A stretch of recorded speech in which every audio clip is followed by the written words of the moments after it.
कमलाकुचूचुककुङ्कुमतो नियतारुणितातुलनीलतनो कमलायतलोचनलोकपते विजयी भव वेङ्कटशैलपते स चतुर्मुख षण्मुख पञ्चमुखी प्रमुखाखिलदैवतमौलिमणे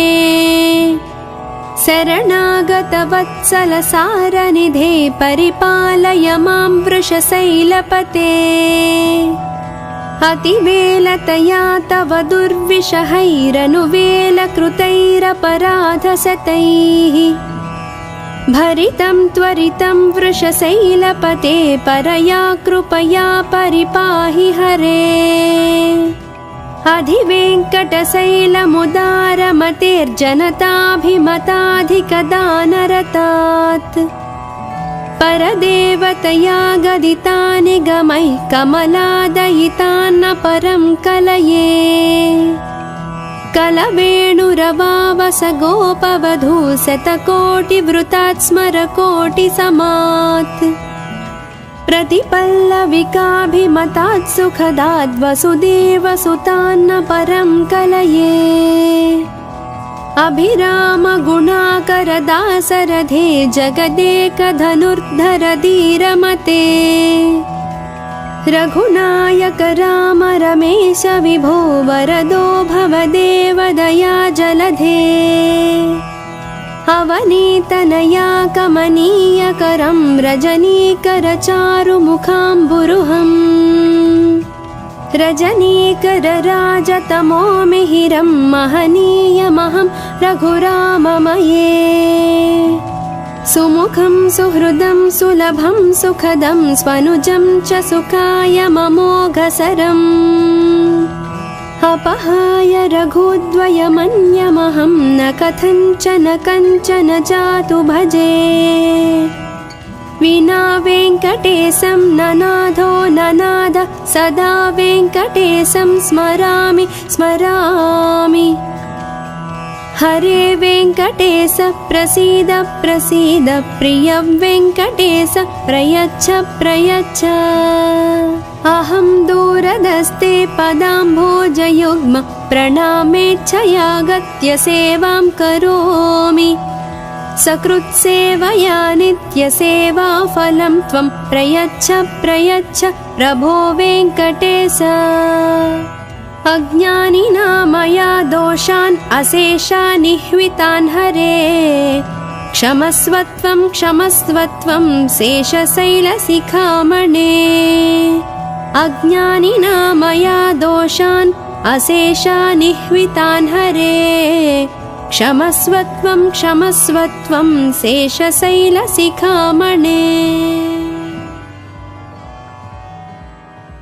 कमलाकुचूचुककुङ्कुमतो नियतारुणितातुलनीलतनो कमलायतलोचनलोकपते विजयी भव वेङ्कटशैलपते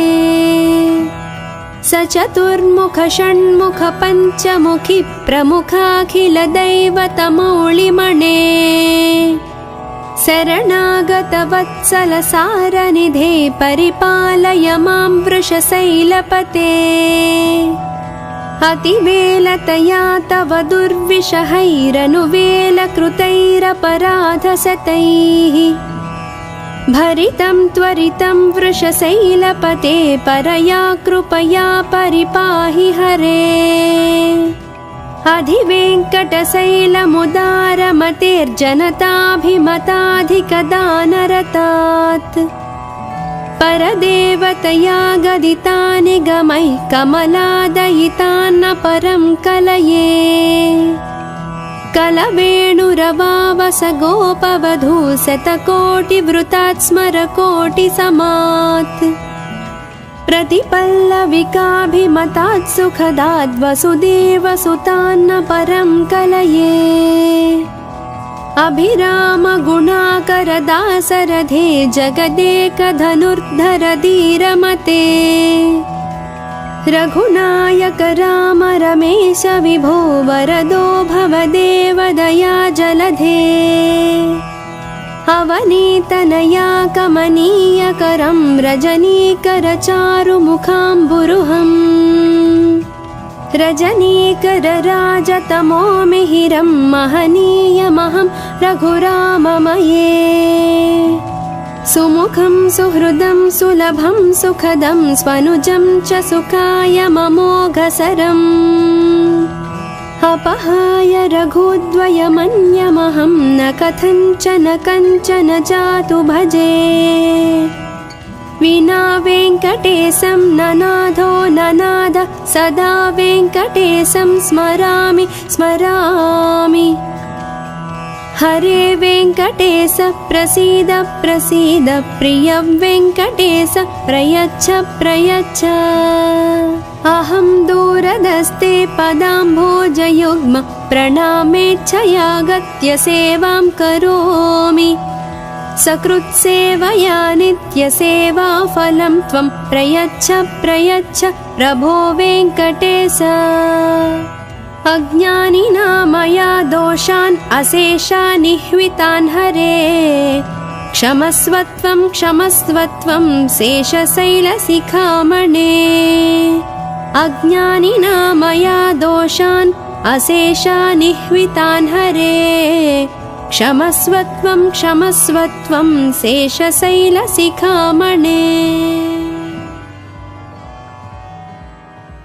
कमलाकुचूचुककुङ्कुमतो नियतारुणितातुलनीलतनो कमलायतलोचनलोकपते विजयी भव वेङ्कटशैलपते सचतुर्मुख षण्मुख पञ्चमुखि प्रमुखाखिलदैवतमौलिमणे शरणागतवत्सलसारनिधे परिपालय मां वृषशैलपते अतिवेलतया तव दुर्विषहैरनुवेलकृतैरपराधशतैः भरितं त्वरितं वृषशैलपते परया कृपया परिपाहि हरे अधिवेङ्कटशैलमुदारमतेर्जनताभिमताधिकदानरतात् परदेवतया गदितानि गमैः कमलादयितान्न परं कलये कलवेणुरवावस गोपवधू शतकोटिवृतात् स्मरकोटिसमात् प्रतिपल्लविकाभिमतात् सुखदाद् वसुदेवसुतान्न परं कलये अभिरामगुणाकरदासरथे जगदेकधनुर्धर धीरमते रघुनायक राम रमेश विभो वरदो भवदेव दया जलधे अवनीतनया कमनीयकरं रजनीकरचारुमुखाम्बुरुहम् रजनीकरराजतमो मिहिरं महनीयमहं रघुराममये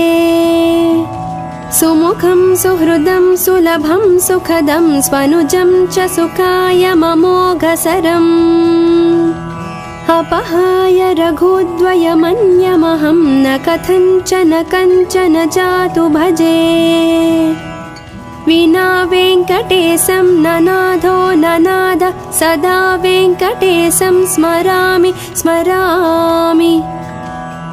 हरे वेङ्कटेश प्रसीद प्रसीद प्रिय वेङ्कटेश प्रयच्छ प्रयच्छ अहं दूरदस्ते पदाम्भोजयुग्म प्रणामेच्छयागत्य सेवां करोमि सकृत्सेवया नित्यसेवाफलं त्वं प्रयच्छ प्रयच्छ प्रभो वेङ्कटेश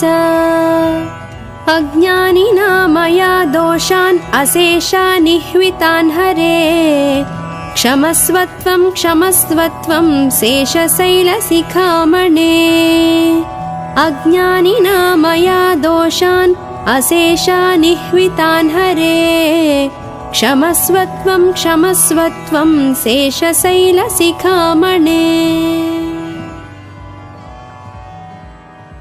कमलाकुचूचुककुङ्कुमतो नियतारुणितातुलनीलतनो कमलायतलोचनलोकपते विजयी भव वेङ्कटशैलपते सचतुर्मुख षण्मुख पञ्चमुखि प्रमुखाखिलदैवतमौलिमणे शरणागतवत्सलसारनिधे परिपालय मां वृषशैलपते अतिवेलतया तव दुर्विषहैरनुवेलकृतैरपराधशतैः भरितं त्वरितं वृषशैलपते परया कृपया परिपाहि हरे अधिवेङ्कटशैलमुदारमतेर्जनताभिमताधिकदानरतात् परदेवतया गदितानि गमैः कमलादयितान्न परं कलये कलवेणुरवावस गोपवधू शतकोटिवृतात् स्मरकोटिसमात् प्रतिपल्लविकाभिमतात् सुखदात् वसुदेवसुतान्न परं कलये अभिरामगुणाकरदासरथे जगदेकधनुर्धर धीरमते रघुनायक राम रमेश विभो वरदो भवदेव दया जलधे अवनीतनया कमनीयकरं रजनीकरचारुमुखाम्बुरुहम् रजनीकरराजतमो मिहिरं महनीयमहं रघुराममये सुमुखं सुहृदं सुलभं सुखदं स्वनुजं च सुखाय ममोघसरम् अपहाय रघुद्वयमन्यमहं न कथञ्चन कञ्चन जातु भजे विना वेङ्कटेशं ननाथो ननाद सदा वेङ्कटेशं स्मरामि स्मरामि हरे वेङ्कटेश प्रसीद प्रसीद प्रिय वेङ्कटेश प्रयच्छ प्रयच्छ अहं दूरदस्ते पदाम्भोजयुग्म प्रणामेच्छया गत्य सेवां करोमि सकृत्सेवया नित्यसेवाफलं त्वं प्रयच्छ प्रयच्छ प्रभो वेङ्कटेश अज्ञानिना मया दोषान् अशेषान् निह्वितान् हरे क्षमस्वत्वं क्षमस्वत्वं शेषशैलशिखामणे अज्ञानिना मया दोषान् अशेषान् निह्वितान् हरे क्षमस्वत्वं क्षमस्वत्वं शेषशैलशिखामणे कमलाकुचूचुककुङ्कुमतो नियतारुणितातुलनीलतनो कमलायतलोचनलोकपते विजयी भव वेङ्कटशैलपते सचतुर्मुख षण्मुख पञ्चमुखि प्रमुखाखिलदैवतमौलिमणे शरणागतवत्सलसारनिधे परिपालय मां वृषशैलपते अतिवेलतया तव दुर्विषहैरनुवेलकृतैरपराधशतैः भरितं त्वरितं वृषशैलपते परया कृपया परिपाहि हरे अधिवेङ्कटशैलमुदारमतेर्जनताभिमताधिकदानरतात् परदेवतया गदितानि गमैः कमलादयितान्न परं कलये कलवेणुरवावस गोपवधू शतकोटिवृतात् स्मरकोटिसमात् प्रतिपल्लविकाभिमतात् सुखदात् वसुदेवसुतान्न परं कलये अभिरामगुणाकरदासरथे जगदेकधनुर्धर धीरमते रघुनायक राम रमेश विभो वरदो भवदेव दया जलधे अवनीतनया कमनीयकरं रजनीकरचारुमुखाम्बुरुहम् रजनीकरराजतमो मिहिरं महनीयमहं रघुराममये सुमुखं सुहृदं सुलभं सुखदं स्वनुजं च सुखायममोघसरम् अपहाय रघुद्वयमन्यमहं न कथञ्चन कञ्चन जातु भजे विना वेङ्कटेशं ननाथो ननाद सदा वेङ्कटेशं स्मरामि स्मरामि हरे वेङ्कटेश प्रसीद प्रसीद प्रिय वेङ्कटेश प्रयच्छ प्रयच्छ अहं दूरदस्ते पदाम्भोजयुग्म प्रणामेच्छयागत्य सेवां करोमि सकृत्सेवया नित्यसेवाफलं त्वं प्रयच्छ प्रयच्छ प्रभो वेङ्कटेश अज्ञानिना मया दोषान् अशेषान् निह्वितान् हरे क्षमस्वत्वं क्षमस्वत्वं शेषशैलशिखामणे अज्ञानिना मया दोषान् अशेषान् निह्वितान् हरे क्षमस्वत्वं क्षमस्वत्वं शेषशैलशिखामणे कमलाकुचूचुककुङ्कुमतो नियतारुणितातुलनीलतनो कमलायतलोचनलोकपते विजयी भव वेङ्कटशैलपते स चतुर्मुख षण्मुख पञ्चमुखि प्रमुखाखिलदैवतमौलिमणे शरणागतवत्सलसारनिधे परिपालय मां वृषशैलपते अतिवेलतया तव दुर्विषहैरनुवेलकृतैरपराधशतैः भरितं त्वरितं वृषशैलपते परया कृपया परिपाहि हरे अधिवेङ्कटशैलमुदारमतेर्जनताभिमताधिकदानरतात् परदेवतया गदितानि गमैः कमलादयितान्न परं कलये कलवेणुरवावस गोपवधू शतकोटिवृतात् स्मरकोटिसमात् प्रतिपल्लविकाभिमतात् सुखदात् वसुदेवसुतान्न परं कलये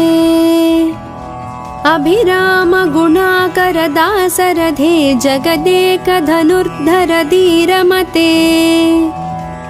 रघुनायक राम रमेश विभो वरदो भवदेव दया जलधे अवनीतनया कमनीयकरं रजनीकरचारुमुखाम्बुरुहम् रजनीकरराजतमो मिहिरं महनीयमहं रघुराममये सुमुखं सुहृदं सुलभं सुखदं स्वनुजं च सुखायममोघसरम् अपहाय रघुद्वयमन्यमहं न कथञ्चन कञ्चन जातु भजे विना वेङ्कटेशं ननाथो ननाद सदा वेङ्कटेशं स्मरामि स्मरामि हरे वेङ्कटेश प्रसीद प्रसीद प्रिय वेङ्कटेश प्रयच्छ प्रयच्छ अहं दूरदस्ते पदाम्भोजयुग्म प्रणामेच्छयागत्य सेवां करोमि सकृत्सेवया नित्यसेवाफलं त्वं प्रयच्छ प्रयच्छ प्रभो वेङ्कटेश अज्ञानिना मया दोषान् अशेषान् निह्वितान् हरे क्षमस्वत्वं क्षमस्वत्वं शेषशैलशिखामणे अज्ञानिना मया दोषान् अशेषान् निह्वितान् हरे क्षमस्वत्वं क्षमस्वत्वं शेषशैलशिखामणे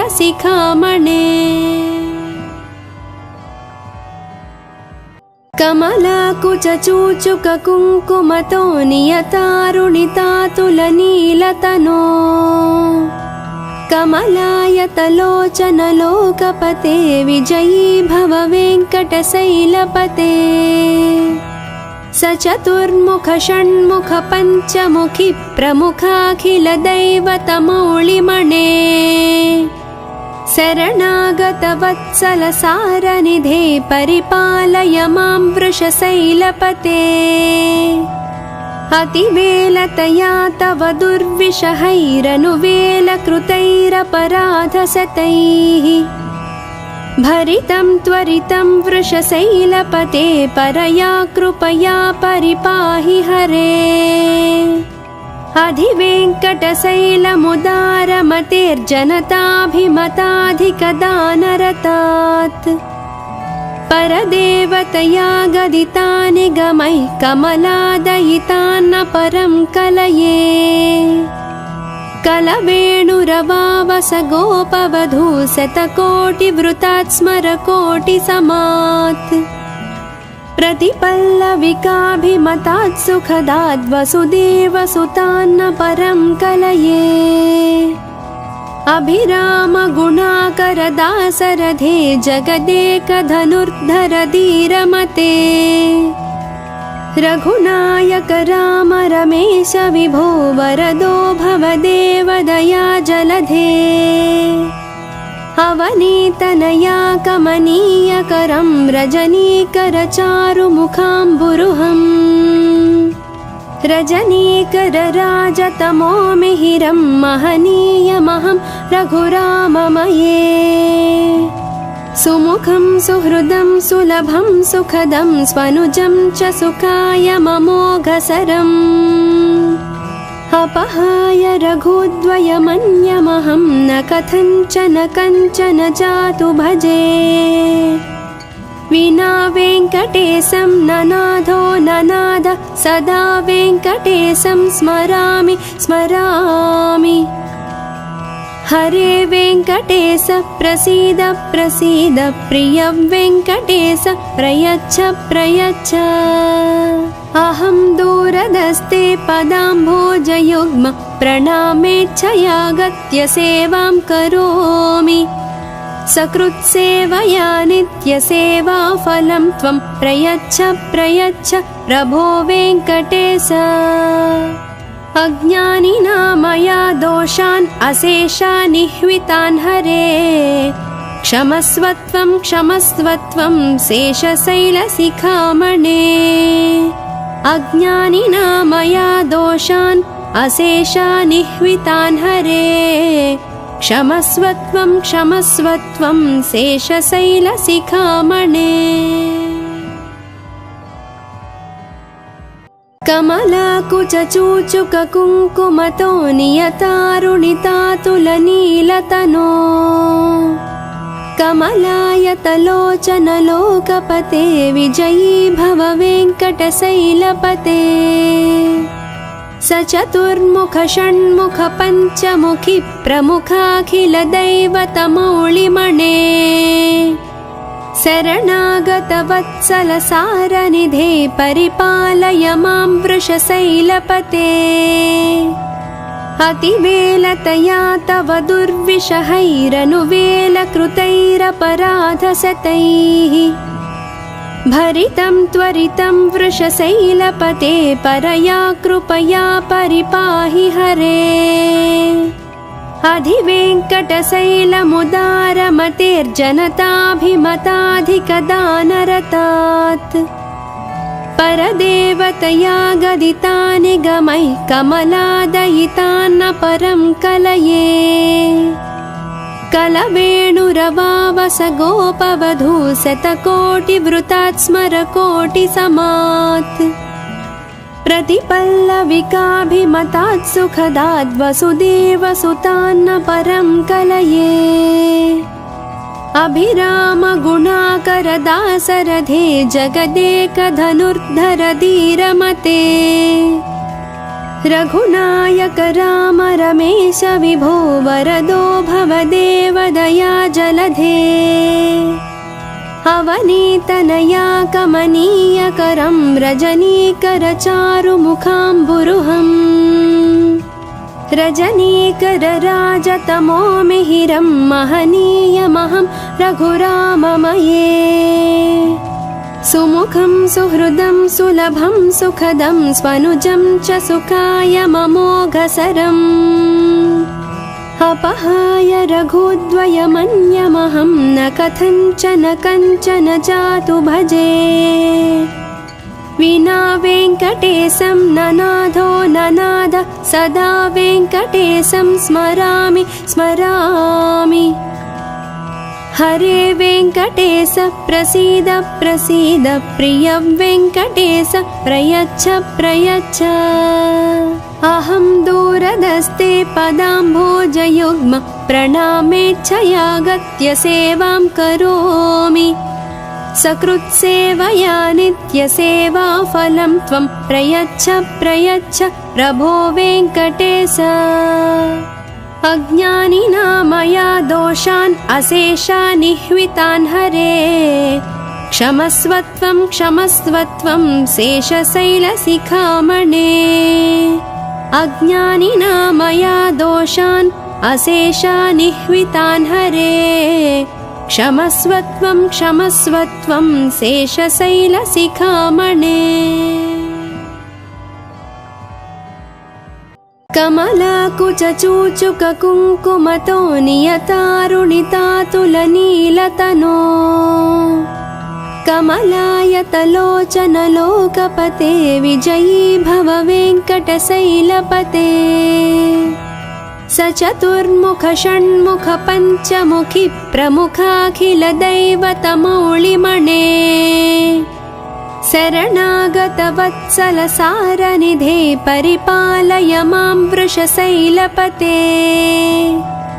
अतिवेलतया तव दुर्विषहैरनुवेलकृतैरपराधशतैः भरितं त्वरितं वृषशैलपते परया कृपया परिपाहि हरे अधिवेङ्कटशैलमुदारमतेर्जनताभिमताधिकदानरतात् परदेवतया गदितानि गमैः कमलादयितान्न परं कलये कलवेणुरवावस गोपवधू शतकोटिवृतात् स्मरकोटिसमात् प्रतिपल्लविकाभिमतात् सुखदात् वसुदेवसुतान्न परं कलये अभिरामगुणाकरदासरथे जगदेकधनुर्धर धीरमते रघुनायक राम रमेश विभो वरदो भवदेव दया जलधे अवनीतनया कमनीयकरं रजनीकरचारुमुखाम्बुरुहम् रजनीकरराजतमो मिहिरं महनीयमहं रघुराममये सुमुखं सुहृदं सुलभं सुखदं स्वनुजं च सुखाय ममोघसरम् अपहाय रघुद्वयमन्यमहं न कथञ्चन कञ्चन जातु भजे विना वेङ्कटेशं ननाथो ननाद सदा वेङ्कटेशं स्मरामि स्मरामि हरे वेङ्कटेश प्रसीद प्रसीद प्रिय वेङ्कटेश प्रयच्छ प्रयच्छ अहं दूरदस्ते पदाम्भोजयुग्म प्रणामेच्छयागत्य सेवां करोमि सकृत्सेवया नित्यसेवाफलं त्वं प्रयच्छ प्रयच्छ प्रभो वेङ्कटेश अज्ञानिना मया दोषान् अशेषानिह्वितान् हरे क्षमस्वत्वं क्षमस्वत्वं शेषशैलशिखामणे अज्ञानिना मया दोषान् अशेषानिह्वितान् हरे क्षमस्वत्वं क्षमस्वत्वं शेषशैलशिखामणे।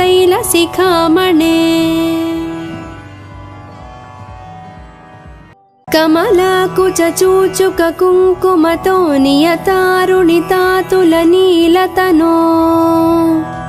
कमलायतलोचनलोकपते विजयी भव वेङ्कटशैलपते स चतुर्मुख षण्मुख पञ्चमुखी प्रमुखाखिलदैवतमौलिमणे शरणागतवत्सलसारनिधे परिपालय मां वृषशैलपते अतिवेलतया तव दुर्विषहैरनुवेलकृतैरपराधशतैः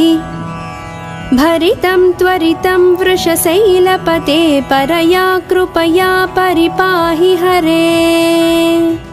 अधिवेङ्कटशैलमुदारमतेर्जनताभिमताधिकदानरतात् परदेवतया गदितानि गमैः कमलादयितान्न परं कलये कलवेणुरवावस गोपवधू शतकोटिवृतात् स्मरकोटिसमात् प्रतिपल्लविकाभिमतात् सुखदात् वसुदेवसुतान्न परं कलये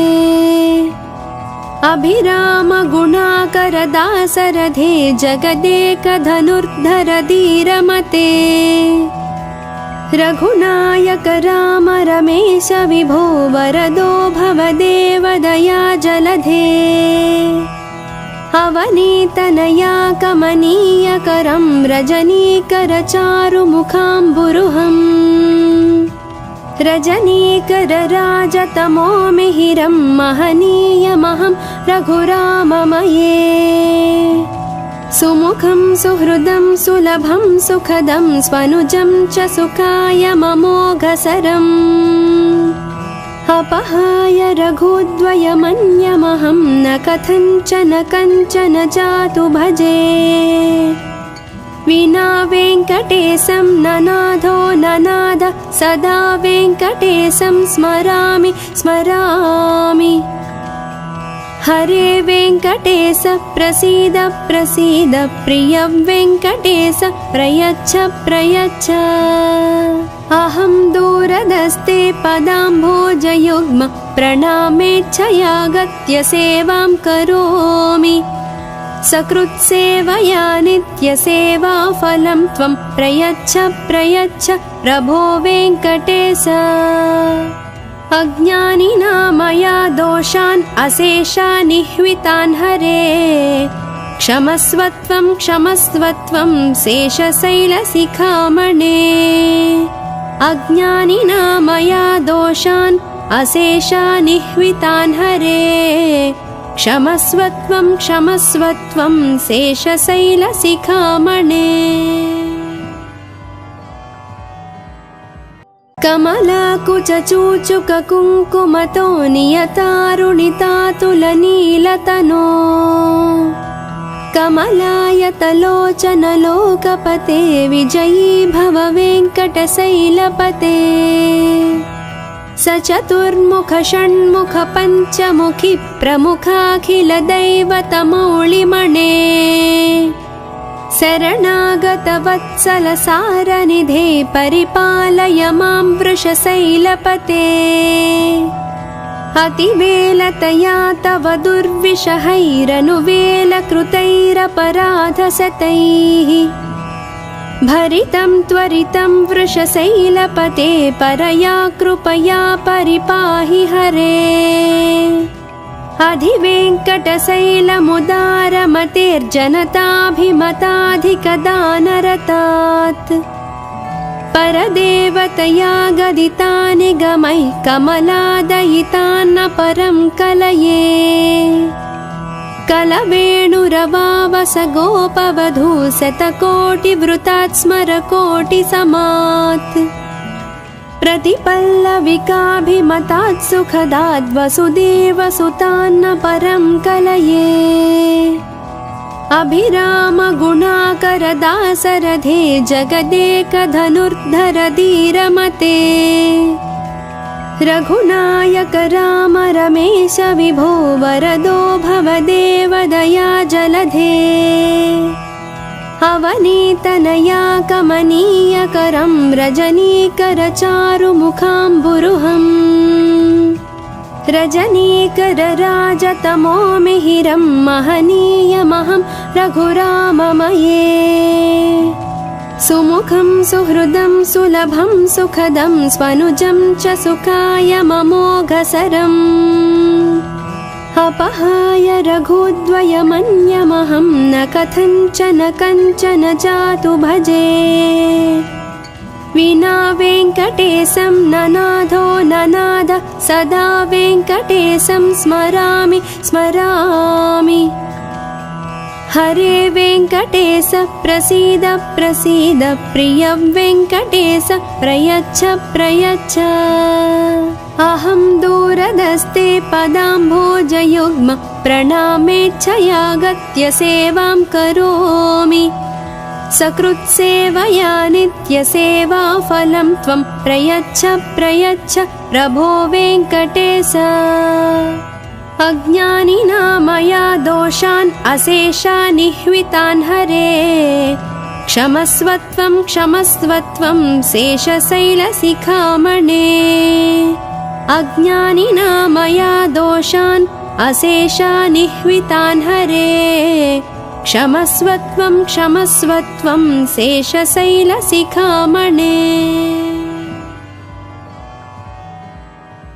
कमलाकुचूचुककुङ्कुमतो नियतारुणितातुलनीलतनो कमलायतलोचनलोकपते विजयी भव वेङ्कटशैलपते सचतुर्मुख षण्मुख पञ्चमुखि प्रमुखाखिलदैवतमौलिमणे शरणागतवत्सलसारनिधे परिपालय मां वृषशैलपते अतिवेलतया तव दुर्विषहैरनुवेलकृतैरपराधशतैः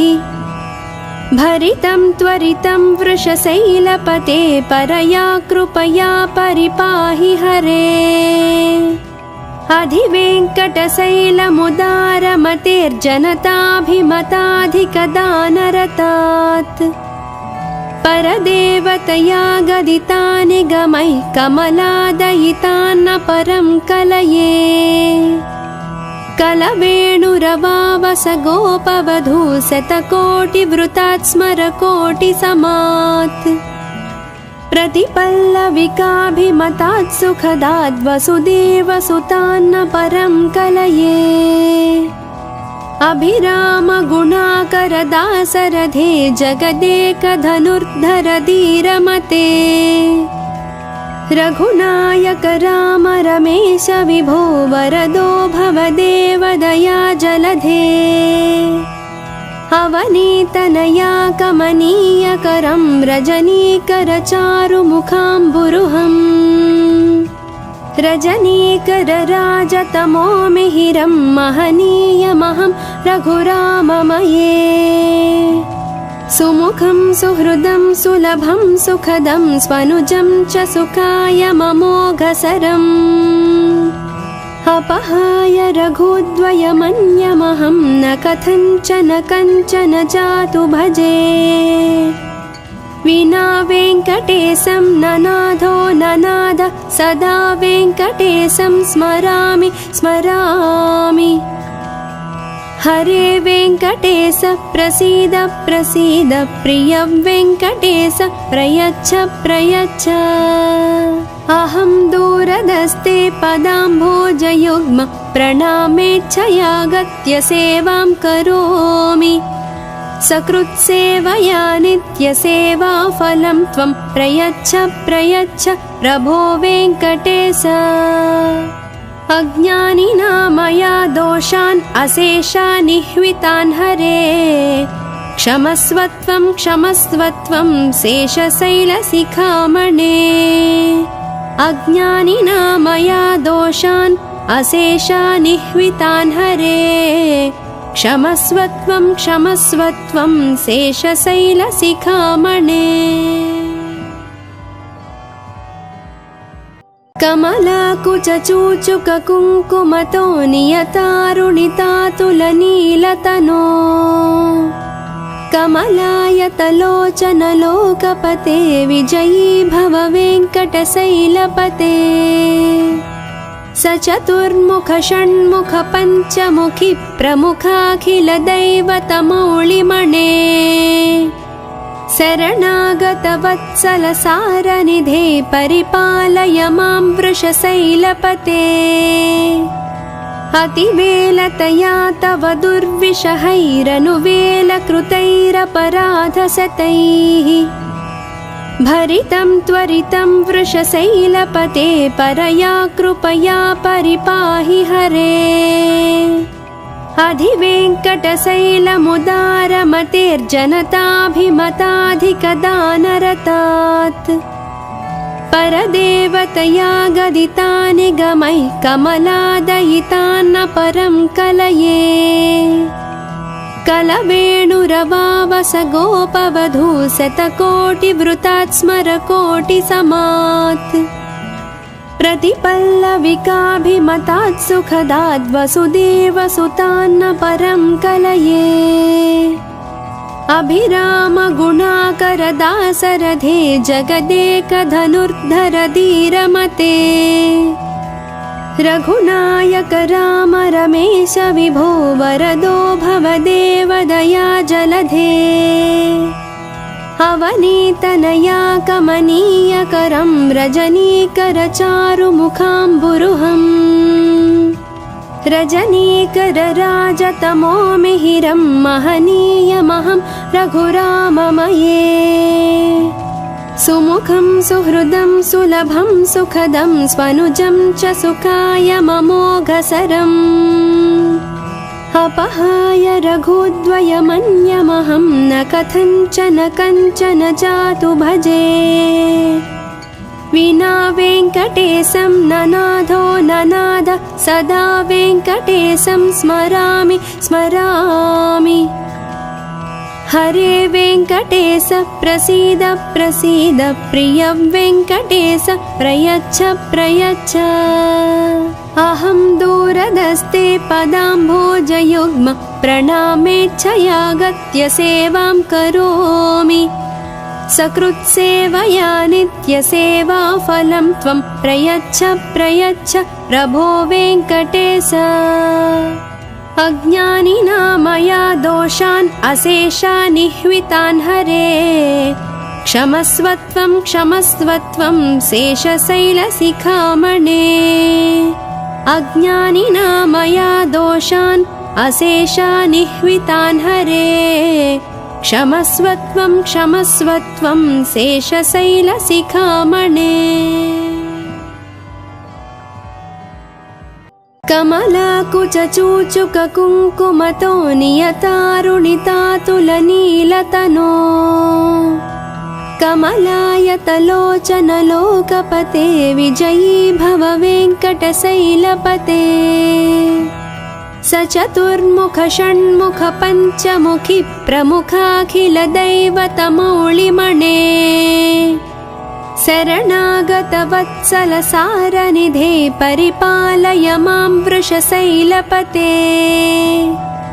अतिवेलतया तव दुर्विषहैरनुवेलकृतैरपराधशतैः भरितं त्वरितं वृषशैलपते परया कृपया परिपाहि हरे अधिवेङ्कटशैलमुदारमतेर्जनताभिमताधिकदानरतात् परदेवतया गदितानि गमैः कमलादयितान्न परं कलये कलवेणुरवावस गोपवधू शतकोटिवृतात् स्मरकोटिसमात् प्रतिपल्लविकाभिमतात् सुखदाद् वसुदेवसुतान्न परं कलये अभिरामगुणाकरदासरथे जगदेकधनुर्धर धीरमते रघुनायक राम रमेश विभो वरदो भवदेव दया जलधे अवनीतनया कमनीयकरं रजनीकरचारुमुखाम्बुरुहम् रजनीकरराजतमो मिहिरं महनीयमहं रघुराममये सुमुखं सुहृदं सुलभं सुखदं स्वनुजं च सुखायममोघसरम् अपहाय रघुद्वयमन्यमहं न कथञ्चन कञ्चन जातु भजे विना वेङ्कटेशं ननाथो ननाद सदा वेङ्कटेशं स्मरामि स्मरामि हरे वेङ्कटेश प्रसीद प्रसीद प्रिय वेङ्कटेश प्रयच्छ प्रयच्छ अहं दूरदस्ते पदाम्भोजयुग्म प्रणामेच्छयागत्य सेवां करोमि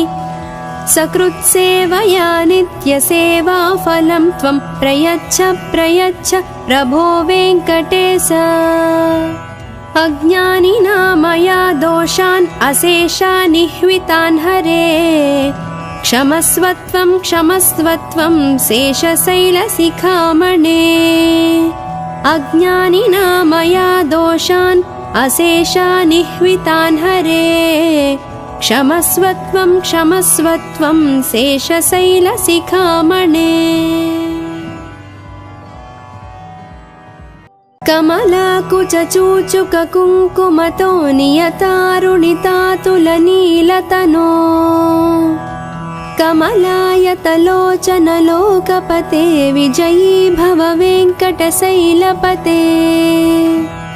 सचतुर्मुख षण्मुख पञ्चमुखि प्रमुखाखिलदैवतमौलिमणे शरणागतवत्सलसारनिधे परिपालय मां वृषशैलपते अतिवेलतया तव दुर्विषहैरनुवेलकृतैरपराधशतैः भरितं त्वरितं वृषशैलपते परया कृपया परिपाहि हरे अधिवेङ्कटशैलमुदारमतेर्जनताभिमताधिकदानरतात् परदेवतया गदितानि गमैः कमलादयितान्न परं कलये कलवेणुरवावस गोपवधू शतकोटिवृतात् स्मरकोटिसमात् प्रतिपल्लविकाभिमतात् सुखदात् वसुदेवसुतान्न परं कलये अभिरामगुणाकरदासरथे जगदेकधनुर्धर धीरमते